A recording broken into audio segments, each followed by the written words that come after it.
नमस्कार विद्यार्थी मित्रांनो, मी प्राध्यापक डॉक्टर साहेब गुलाबराव राठोड, राज्यशास्त्र विभाग प्रमुख, स्वर्गीय नितीन महाविद्यालय पात्री, स्वामी रामानंद तीर्थ मराठवाडा विद्यापीठ नांदेड अंतर्गत BA second year semester 3 paper 5वा भारताचे शासन व राजकारण.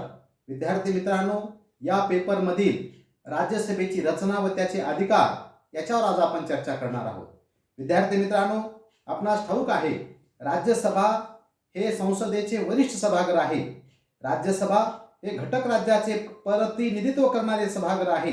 संसदेचे हे द्वितीय सभागृह असून भारतीय संविधानात कलम 79 ते 92 कलमात राज्यसभेची रचना स्वरूप याविषयी तरतूद करण्यात आलेली आहे. विद्यार्थी मित्रांनो, आपल्या लक्षात असावं, याच्या अगोदर आपण लोकसभेची रचना व त्याच्या अधिकारावर चर्चा केलेली आहे. आज आपण राज्यसभेवर चर्चा करत आहोत. मी तुम्हाला सांगितल्याप्रमाणे राज्यसभा हे संसदेचं वरिष्ठ सभागृह आहे आणि हे सभागृह घटक राज्याचं प्रतिनिधित्व करणारं सभागृह आहे. तर यानंतर आपण राज्यसभेची रचना याच्यावर आपण चर्चा करणार आहोत. तर सुरुवातीला आपण राज्यसभेची सभासद संख्या किती आहे याची आपण माहिती पाहूया. मित्रांनो, राज्यसभेची एकूण सदस्य संख्या ही 250 सदस्य संख्या आहे आणि त्यापैकी 238 सभासद जे आहेत ते घटक राज्याच्या विधानसभेकडून एकल संक्रमणीय गुप्त मतदान पद्धतीने निवडले जातात आणि याच्यामध्ये राज्यसभेमध्ये 12 सभासद जे असतात ते राष्ट्रपतीद्वारे कला, वाणिज्य, शास्त्र, समाजसेवा या क्षेत्रातील नामवंत व्यक्तींची राज्यसभेवर नियुक्ती केली जाते. म्हणजे अशा तऱ्हेने राज्यसभेवर एकूण किती टोटल 250 सदस्य संख्या कोणाची आहे? राज्यसभा या सभागृहाची सदस्य संख्या आहे. आपणास माहिती असावं की महाराष्ट्रातून राज्यसभेवर 19 सदस्यांची निवड होत असते. आता दुसरा अतिशय महत्त्वाचा जो रचनेमधला मुद्दा आहे तो आहे राज्यसभेच्या सभासदाची पात्रता. म्हणजे या सदनामध्ये जो सभासद निवडणुकीसाठी पात्र ठरणार आहे किंवा निवडणुकीसाठी उभं राहणार आहे त्याची पात्रता काय आहे? तर मित्रांनो, पहिली पात्रता आहे तो भारताचा नागरिक असला पाहिजे आणि त्याचं वय हे 30 वर्ष पूर्ण झालेलं असलं पाहिजे आणि संसदेने जे वेळोवेळी ठरवून दिलेल्या अटी आहेत त्या अटी तो काय करणार असला पाहिजे, तो पूर्ण करणारा असला पाहिजे. आता हा जो सभागृह आहे हा सभागृह म्हणजे घटक राज्याचं प्रतिनिधित्व करणारा सभागृह आहे. मग याची जी निवडणूक पद्धत आहे ती कशी आहे? तर राज्यसभेचे सदस्य जनतेकडून प्रत्यक्ष निवडले जात नाही. म्हणजे या सभागृहामधील जे सदस्य आहेत ते जनतेकडून निवडले जात नाही. तर घटक राज्यातील विधानसभेचे सदस्य जे आहेत ते एकल संक्रमणीय मतदान पद्धतीने राज्यसभा सदस्याची निवड करतात.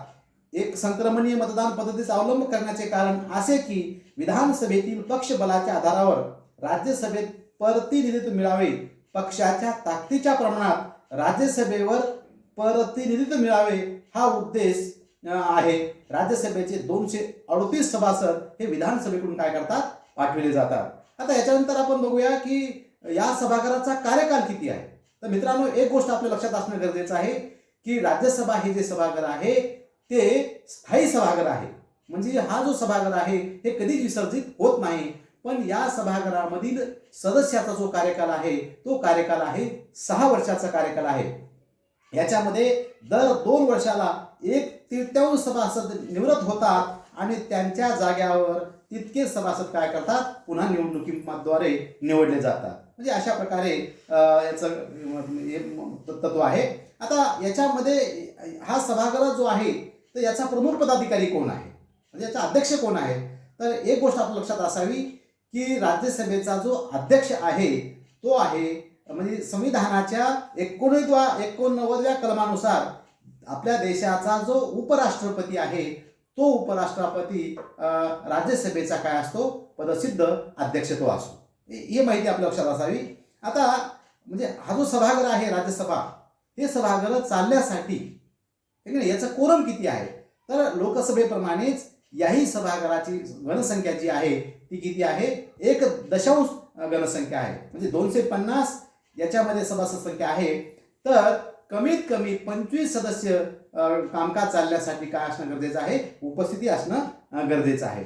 तर हे आपल्या लक्षात असणं गरजेचं आहे की राज्यसभेची रचना.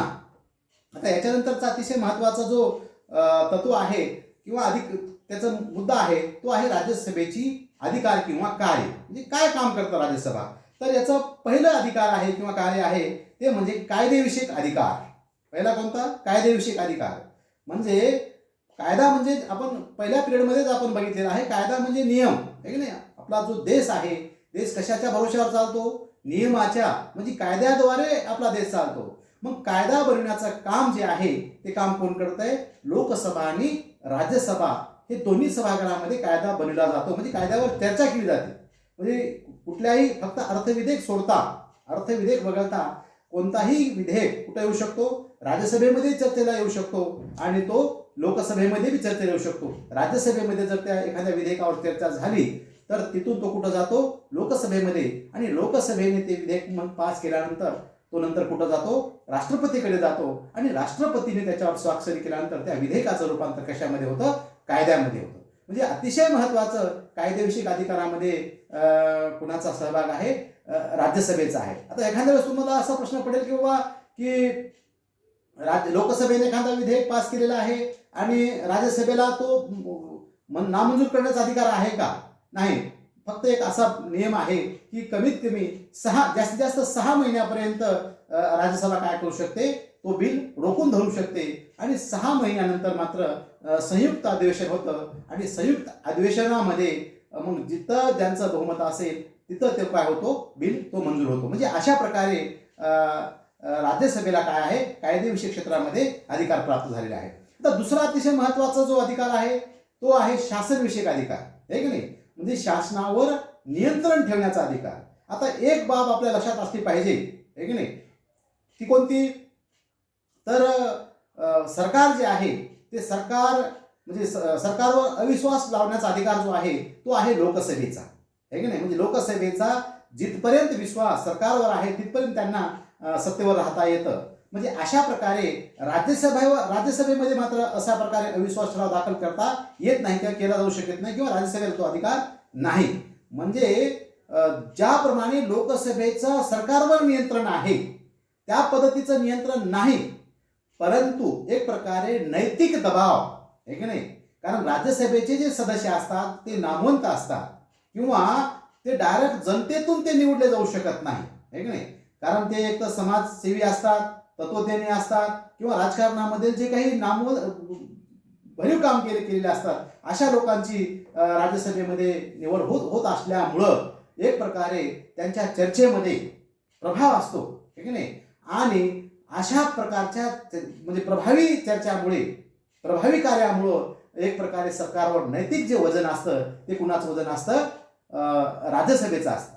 किंवा याच्याबरोबरच जे अनेक जे काही प्रस्ताव आहेत, मग तुमचा तारांकित प्रश्न विचारून म्हणा, लक्षवेधी सूचना असेल किंवा असे अनेक जे काही निंदा प्रस्ताव म्हणा, चर्चा करून एक प्रकारे सरकारवर नियंत्रण ठेवण्याचं काम शासनविषयक अधिकारामध्ये कुणाचा अधिकार आहे? राज्यसभेचा अधिकार आहे.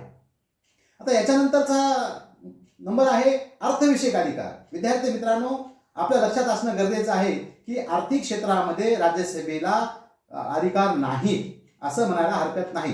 कारण अर्थविधेयक हे सर्वप्रथम कुठं मांडलं जातं? लोकसभेमध्येच मांडलं जातं. आणि लोकसभेने जे अर्थविधेयक पास केलेलं आहे त्याला 14 दिवसाच्या आत संमती कुणाला द्यावी लागते? राज्यसभेला द्यावी लागते. आणि राज्यसभेने एखादी जी दुरुस्ती शिफारस केली असेल ती बी स्वीकारायची की नाही हे सर्वस्वी कुणाच्या मनावर आहे? लोकसभेच्या मनावर आहे. म्हणजे एकंदरीत नाही म्हणल्याप्रमाणेच राज्यसभेला अर्थविषयक क्षेत्रामध्ये काय आहेत? अधिकार आहे. त्याच्यानंतरचा चौथा मुद्दा आहे संविधान दुरुस्तीविषयक अधिकार. इथं मात्र लोकसभा आणि राज्यसभेला काय आहे?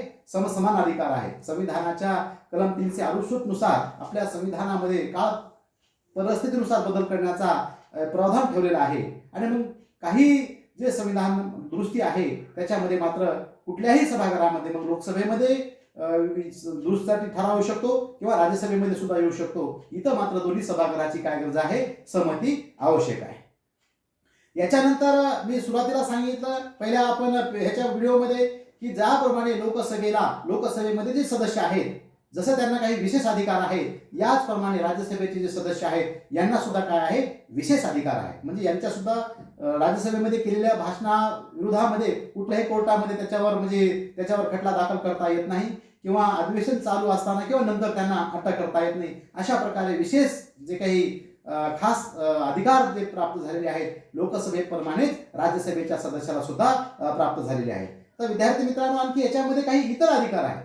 मग जसे की राष्ट्रपतीची निवडणूक आहे, या निवडणुकी प्रक्रियेमध्ये सुद्धा राज्यसभेचे सदस्य सहभागी होतात किंवा राष्ट्रपतीला मतदान करतात. त्याच्यानंतर उपराष्ट्रपतीची निवडणूक असेल, याच्यामध्ये राज्यसभेच्या सदस्यांच्या निवडणूक प्रक्रियेमध्ये त्यांचा सहभाग असतो. त्याच्याबरोबर जे काही राष्ट्रपती असेल किंवा आपल्या देशामध्ये जे संवैधानिक महत्वाची जी पदं आहेत, यांच्यावर महाभियोग लावण्याचा किंवा सर्वप्रथम जे आरोप ठेवण्याचा जो अधिकार आहे, तो कुणाला अधिकार आहे, राज्यसभेला तो अधिकार प्राप्त झालेला आहे. म्हणजे अशा प्रकारे लोकसभेप्रमाणे राज्यसभा सुद्धा अतिशय महत्वाचं आपल्या संसदीय प्रणालीमधला एक महत्वाचा सभागृह आहे. आणि अशा प्रकारे याचं रचना आणि कार्य याविषयी आपल्याला माहिती देण्यात येत आहे. विद्यार्थी मित्रांनो, हा अतिशय महत्वपूर्ण घटक आहे, भाग आहे, आणि हा भाग आपल्याला नक्कीच समजला असेल अशी मला या ठिकाणी खात्री आहे. मी या ठिकाणी थांबतो. धन्यवाद.